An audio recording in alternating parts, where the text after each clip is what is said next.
Hello, my friends. I'm George Kors, and today we are talking about a really important novel, Jean Rhys's Wide Sargasso Sea. I think, in my estimation of looking broadly at post colonial literature, if we are looking for a novel that addresses the complexities of hybrid identity, I don't think we are going to find many who ascend to the level of Wide Sargasso Sea.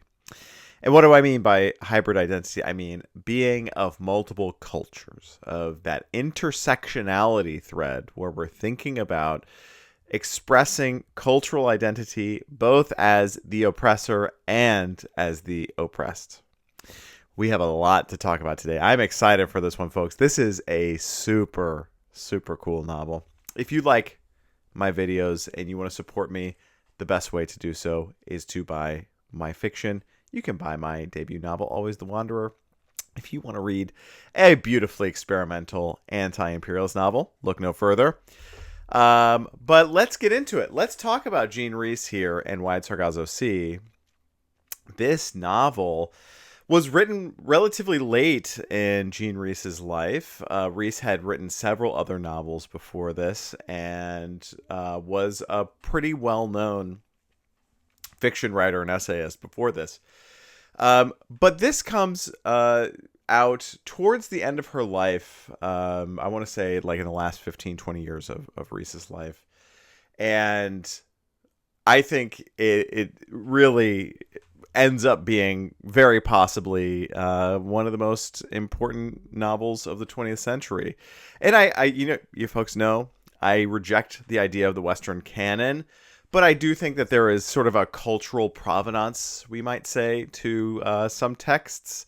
And Wide Sargasso Sea is really important. And one of the reasons right off the top here at the beginning of the video why I think Wide Sargasso Sea is so important and remains so important and probably will remain very important to us for a long time is because this novel by Jean Rhys talks about identity in a way that is deeply complicated and beautiful, and also deeply, deeply fraught. Everything that's going on in this novel is happening with teeth. It's sharp. It's, Jean Rhys is carrying a sharp knife in this novel. And I mean that. And identity has become, at least in the United States, but, this is also occurring in Europe, I've seen to a large extent. I'm not as aware if in Africa or Asia or South America or Oceania, we're having as much discourse as we are, especially in North America and the United States, but also in Europe. About identity. And Jean Rhys, wow, read the first 20 pages. If you want to do anything, if you have not read this book yet, read the first 20 pages and wow, just absolutely carries one of the sharpest knives I've ever read. The language and the sentences here are absolutely beautiful, absolutely beautifully done. I have to say, the tone of the language, I've talked time and time again on the channel, as a writer, you sort of have to respect and give praise where it's due to your fellow writers. And yeah, wow, Jean Rhys did it here. Packs a punch. Every time I open this novel, just to page through it, there's a sentence that blows me away. And it's very terse, and it's terse in the right way. And I think once you start reading the novel, you'll sort of get the feel for just how bizarre and surreal and beautiful this post-colonial narrative really is. There's something else that's also really important about this novel that should be said up top before we even talk about hybridity. Hybridity is the most important thing for me in this novel.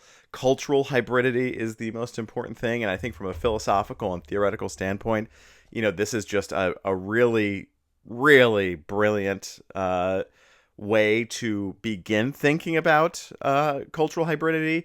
But before we get to that, we have to talk about the fact that this book is situated with regard to Jane Eyre by Charlotte Bronte. Now, I have seen folks do this, and I have a longer video on defining fan fiction that's coming out. I have seen influencers say that Wide Sargasso Sea is fan fiction. It's not. Stop calling it fan fiction. It is simply not fan fiction. The closest phrase in that sort of area that we could say is that this is a prequel at best. At best, we're saying that. But it is related deeply to Jane Eyre because the woman in Wide Sargasso Sea is the mad woman in the attic of Jane Eyre. Why is it non-fan fiction? Well, check out my video. I'm going to link down below about some more nuanced definitions of fan fiction and some rhetorical practices that writers do that is not fan fiction that Jean Rhys is doing. This is response writing, where we're writing in response to somebody. So it is fiction writers having a discourse with their novels. So this is response writing. It's situating the sort of beloved British literary situation in its contemporary moment, which is that of the British colonial project, which by and large is not something that we deal with a lot in our classic British literature. We pretty roundly ignore, in instances like Jane Eyre and others, we pretty roundly ignore some of the realities of the British colonial project, not all. This is in response to that and rightfully historically places that narrative in its historical position with relation to the British colonial project. And there's some elements in part 3 of a rewrite where we're writing different sections of it differently. So don't get your hopes up that this is going to be some sort of fan fiction for Jane Eyre. And you probably, if you've seen this, you may have seen some influencers very erroneously and incorrectly call it fan fiction.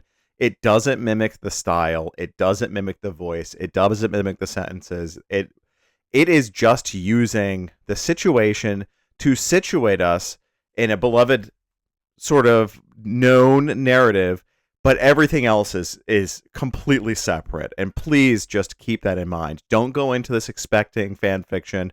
It's not. It's not some sort of commercial money grab about Jane Eyre. It's not some sort of, thing where folks are interested in duplicating or having some sort of pastiche duplicate of Jane Eyre. It's not that. Jean Rhys's language is brutal.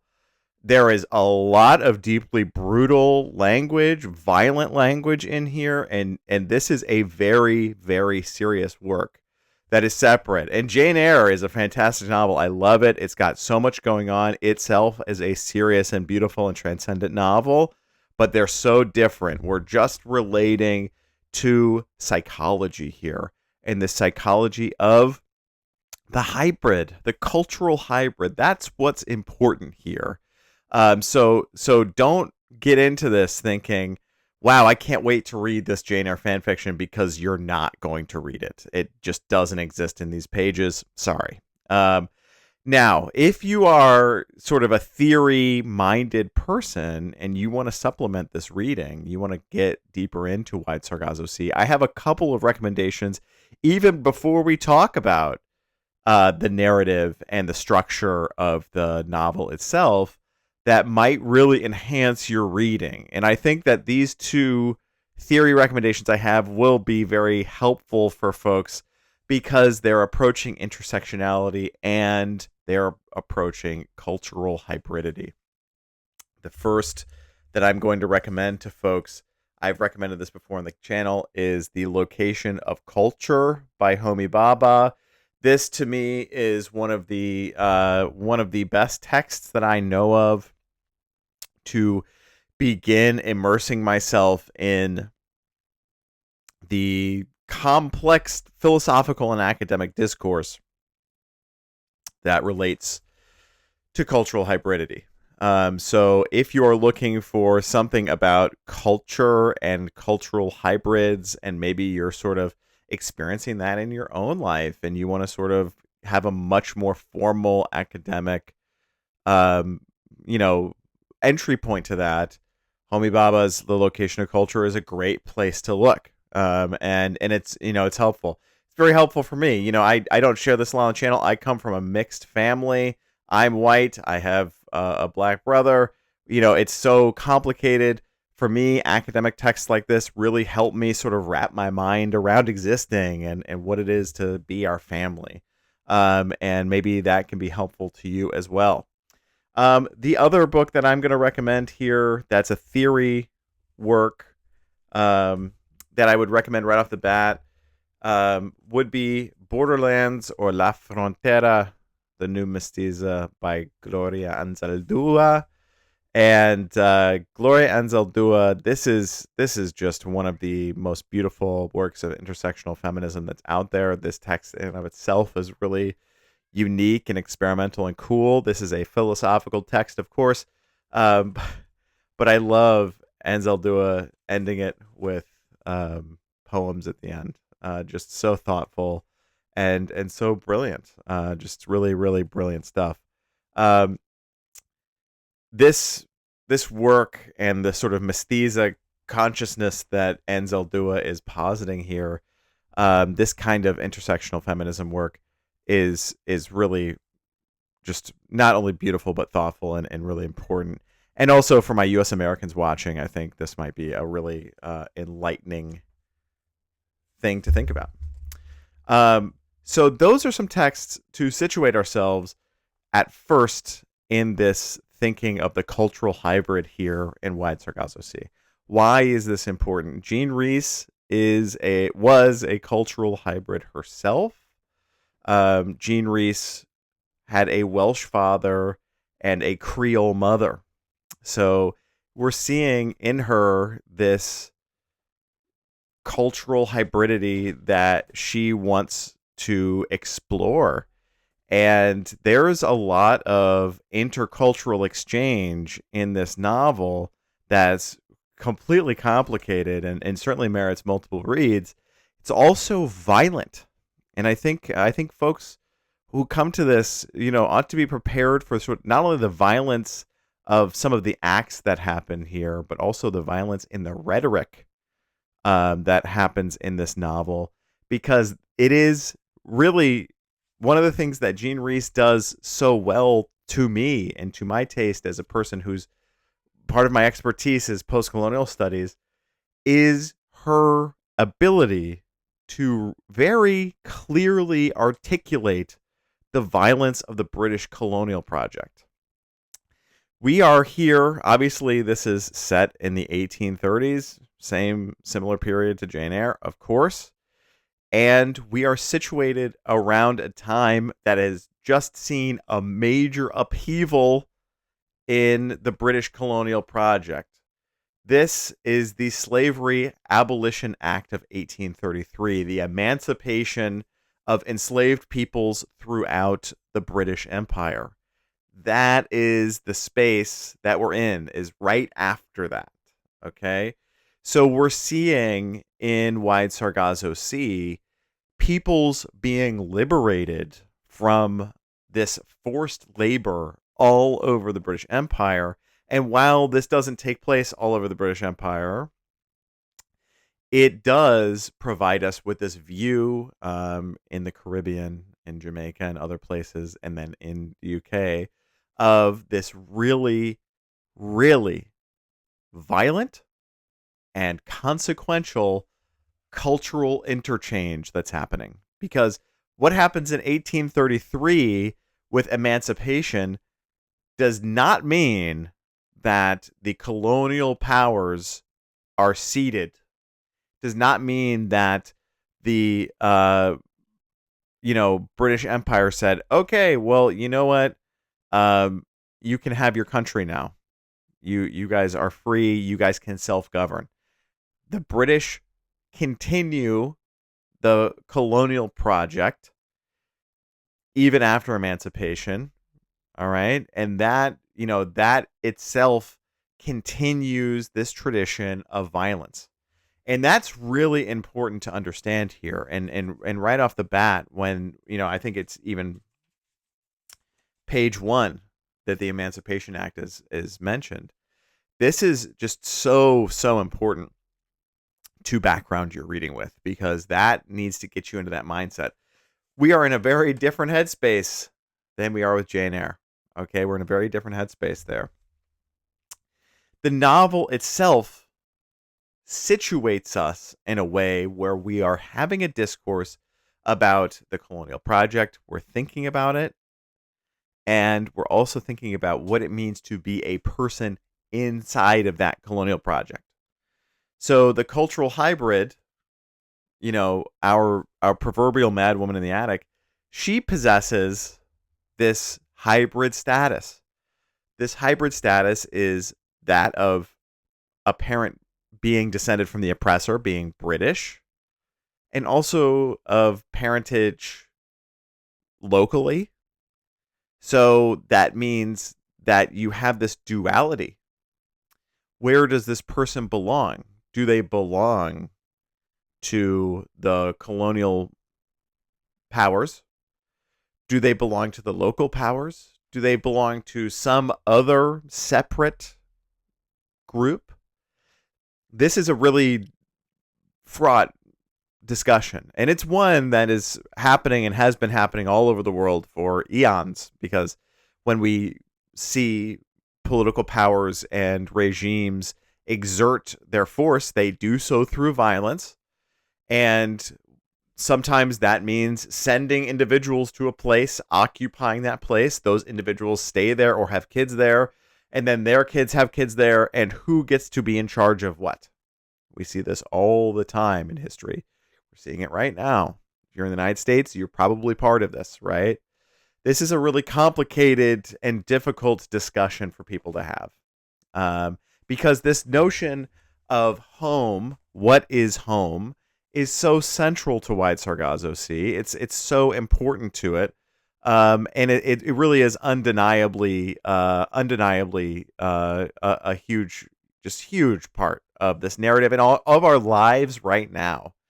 If you're living in the United States right now, what I'm saying is probably resonating with you because of how complicated our discussions are about identity. Who gets to have power? How do we get to establish culture? What cultures get to have power? What cultures get to exchange with other cultures? How should cultures interchange with one another? How can we say, hey, I like this thing in this culture, and respectfully engage in that? These are questions that even not at a philosophical or theoretical level, people are having every day. You might be having it in your life right now. And this is the center of this novel. And that to me is why this novel is so important. And I have to say, to me, it is so clever to situate it with regard to Jane Eyre. I just think it really is such an undeniable sort of, clever trick of Jean Rhys to say, I'm gonna make a prequel. I'm gonna write in response to Jane Eyre. Because Jane Eyre is fantastic and beloved, and you can read Jane Eyre and think so much about gender roles and power and love and psychology, and have this perfectly valid time, and the fact that Jane Eyre's been around for so many generations is really profound. And then tying that in there, tying Wide Sargasso Sea in there with that, it really makes it undeniable. It forces our hand at having to talk about this looming British colonial project that is ongoing. Kudos again to Jean Rhys for such a fantastic job. And it should be said, I haven't said this, it's less than 200 pages. This novel is concise, it's sharp, and it has a lot going for it. So now that we've sort of foregrounded ourselves this concept of cultural hybridity, let's talk a little bit about the novel itself. So the novel itself is in 3 parts, and each of those 3 parts, part 1, part 2, and part 3, these are all sort of distinct. Part 1 and part 3 are primarily from the view of the woman in the attic. Now, well before it should be said, but in her life in the British colonies growing up as a child and her status as a cultural hybrid. Um, Part one, especially, I think, is um, just so sharp. I think if you read part one and you're not shaking your head going, wow, what an incredible, um, you know, accumulation of sentences that is, I would be surprised. Not only is the language really sharp, but you really get this feeling of isolation. You get this feeling of not knowing where to belong. And that psychology is so important in the later sections of the novel, because one of the things that we hear people in part one saying time and time again, so many different characters, should they stay in the colonies or should they go? Should they return to Britain or should they go elsewhere in the colonies? And it's an unanswerable question. It is an unanswerable question, and it leaves many individuals psychologically damaged and in this sphere of anxiety and angst that's happening, just in and of itself because of the colonial project, but then also with the recent abolition of chattel slavery. We see just power, being something that people are so concerned about. And we see these cultural hybrids deeply concerned about their power. We see folks who are from the islands who are deeply concerned about their power. And we see folks who were formerly enslaved who are deeply concerned about their power. And this is all, this is all intersecting really, really quickly and really violently. And that is, that is part of the consequences of a colonial project, if we're being honest. And Jean Rhys does a really outstanding job at portraying that, especially from a psychological standpoint. But I also think the language here is just so sharp.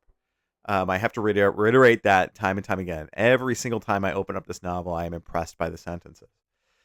So part one really, really gets us immediately in to this feeling, and I will just read the first sentence, and the first sentence immediately gets you to this point of seriousness. They say when trouble comes, close ranks, and so the white people did. There's no artifice in Jean Rhys's writing here. There is no subtlety, and that's a good thing, because Jean Rhys is being as straight up as she can be about not only cultural hybridity, but the consequences of these, actions of the colonial project. And that veracity, that truth is really, really important. I am so impressed with it every time I read it. Part two is when we see our sort of woman in the attic character, who goes by a few different names, Antoinette, and later is renamed, interact with an unnamed but implied Rochester. And Rochester arrives to marry the protagonist. And part two, we see a vision of a deeply prideful, masculine source of power. Rochester is able to take all of the money away, through law by marrying this person, renames her, and just begins exerting power. And even though this person, even though this woman had her own money, inherited her own money, it is the power of the empire and the laws of the empire that the money go to the man instead. And that is, I think, really frustrating for readers, and rightfully so. And you should be frustrated by that.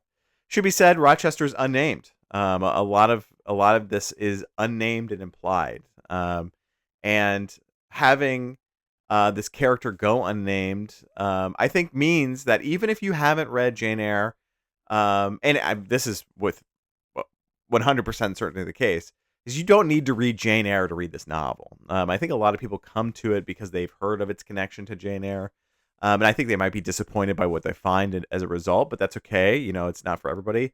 Um, I think that it was very willful and intentional to leave these individuals unnamed.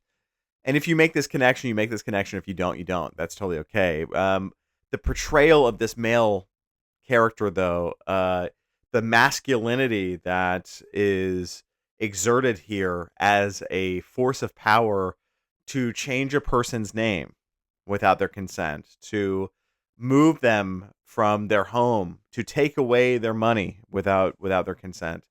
All of this is really sharply and frankly very, very well done. Part two, I think in terms of portraying how patriarchal power can exist, does a damn fine job, and I think it's applicable, to other situations outside of the British colonial project.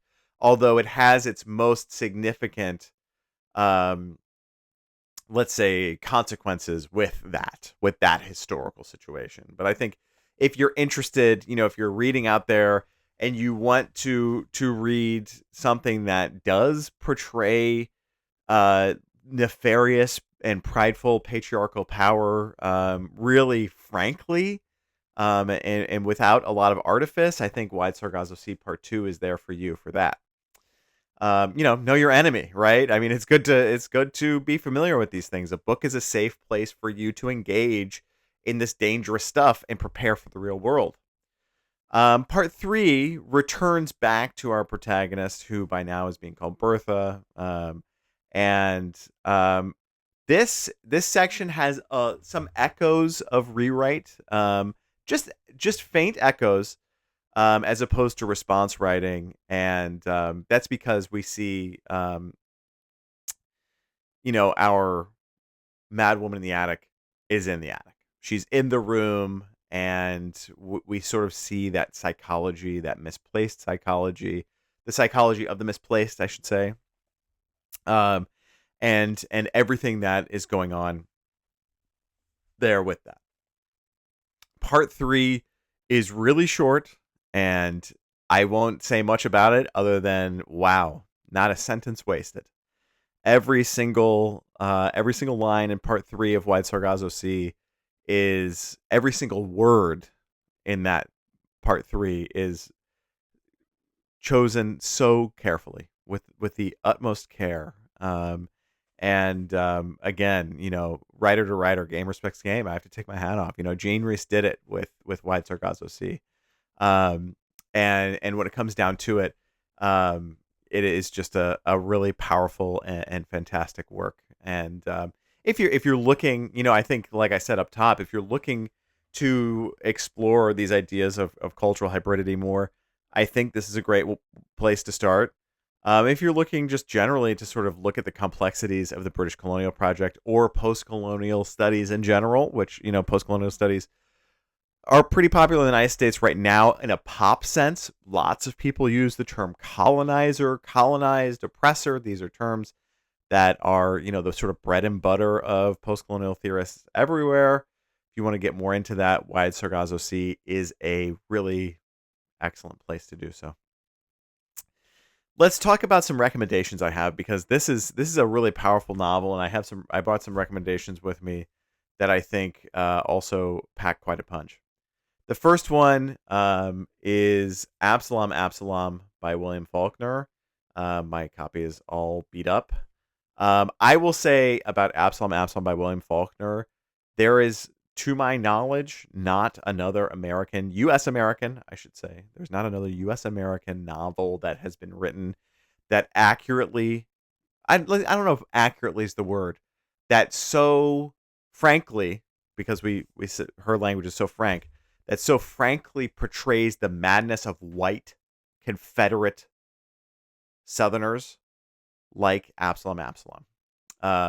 Absalom is about the devil, who is a Confederate general. And we also see in here in Absalom is a ton of discourse about family. That's more of this cultural hybrid stuff here, although these folks aren't dealing with cultural hybridity, they're dealing with cultural shame. Um, so if that sort of psychological aspect of Wide Sargasso Sea is interesting to you, Absalom might be interesting as well. My second recommendation I bring, um, because of how surreal it is, and I think that Wide Sargasso Sea is deeply surreal in a lot of how it works, but that is Pedro Páramo by Juan Rulfo. And Rulfo, I always mess that up. And this is just a really beautiful and fantastic surrealist novel.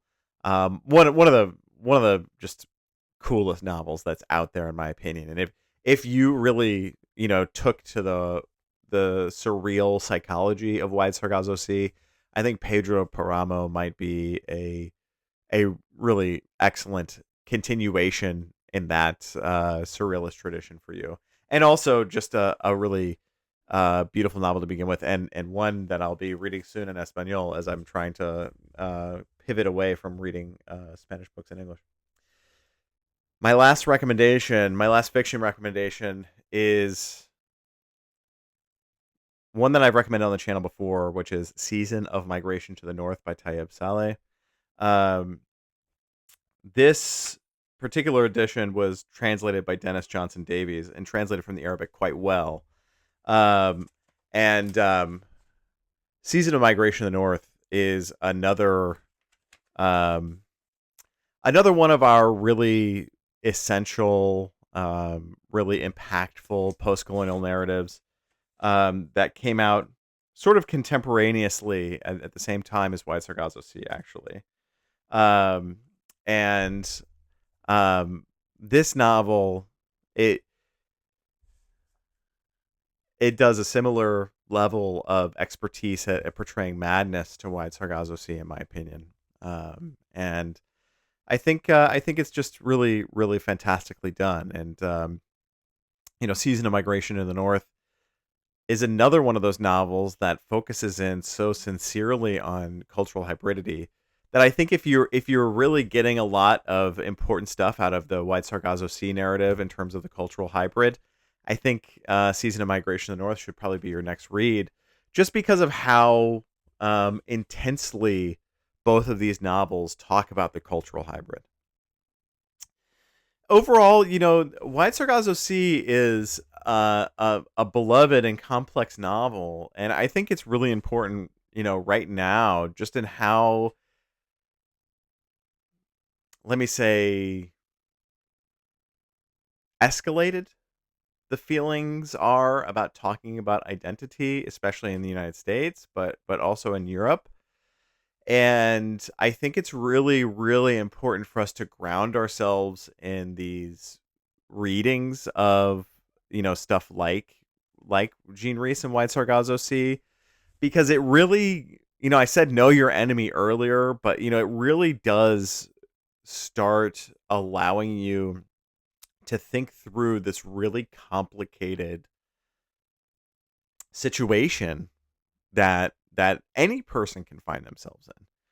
And ultimately, I think that Jean Rhys does a really excellent job by removing all the artifice and removing everything that is preventing us from seeing the truth of this difficult, violent, precarious, dangerous situation that you can find yourself in as a person.